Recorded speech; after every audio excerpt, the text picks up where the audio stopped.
Olá, gente. Bom dia, boa tarde, boa noite, a hora que você estiver vislumbrando esse vídeo. E agora nós trataremos sobre princípios tributários. E antes de falarmos incitamente sobre princípios tributários, falaremos sobre o que é princípio. Robert Alexy tem uma obra muito importante sobre princípios. Robert Alexy. Então leiam essa obra sobre princípios. É importantíssimo. É importantíssimo para que você possa vir a entender o que é princípio. Chega de churumelas, vamos aos princípios tributários. Nós temos o princípio da legalidade. Os tributos só podem ser criados a partir de leis, sejam elas leis complementar, lei ordinária. Então tem o princípio da legalidade. Existe a legalidade chamada de legalidade mitigada, que são aqueles impostos pelo seu caráter extrafiscal. Os tributos ele possuem dois caráteres. Ele pode ter o caráter fiscal de mera arrecadação e extrafiscal. Como isso, professor? O caráter extrafiscal de um tributo, ele se admite quando aquele tributo ele serve para regular, por exemplo, o mercado. Aí temos, por exemplo, os impostos de importação e o imposto de exportação, que são tributos que podem ter as suas alíquotas diminuídas ou aumentadas para impulsionar o mercado interno e o mercado externo. Então é a natureza extrafiscal. E tributos com fito meramente arrecadatório para que o Estado ele possa ter recursos para manter-se seus servidores públicos, os serviços públicos essenciais, como a educação e saúde. Então, nós possuímos aí dois caráteres eminentemente importantes dos tributos, que são caráter fiscal e extrafiscal. E aí, por ter esse caráter extrafiscal, ou seja, para que não se espere tanta burocracia adstrita nas leis, desde que respeite os limites já fixados em leis, alguns tributos podem ter as suas alíquotas majoradas ou minoradas através de decretos, atos normativos, que não lei. E são casos do imposto de importação, de exportação, do IOF e do IPI. São alguns desses exemplos importantíssimos. Outra coisa que se vem até em súmula, né, do STF, que é o caso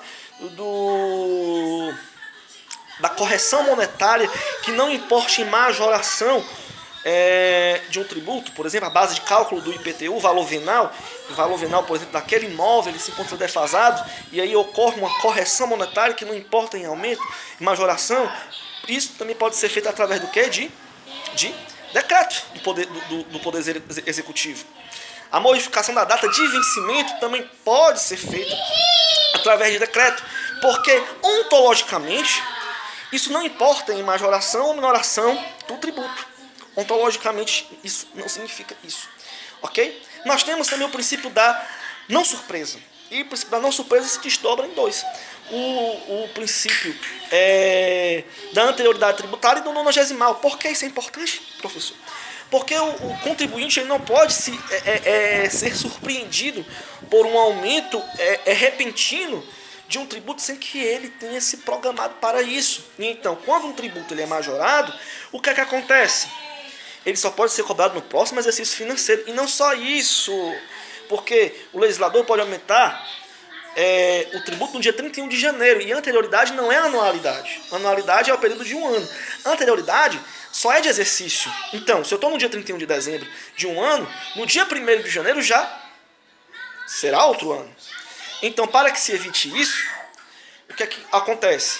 Se dá um período de 90 dias.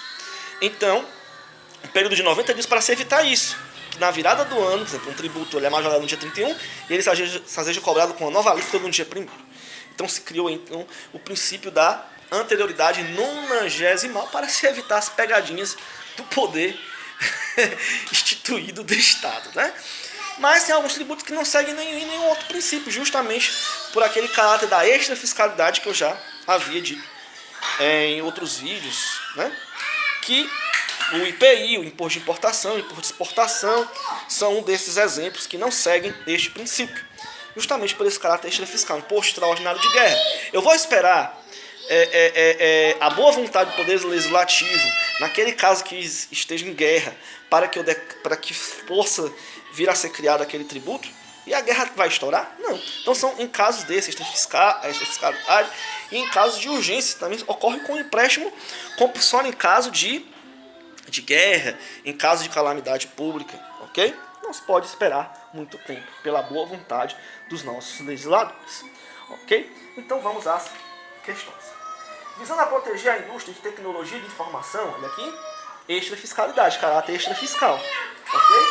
O governo federal baixou medida mediante decreto em que majora de 15% para 20% a alíquota do imposto sobre importação de produtos estrangeiros, o IPI,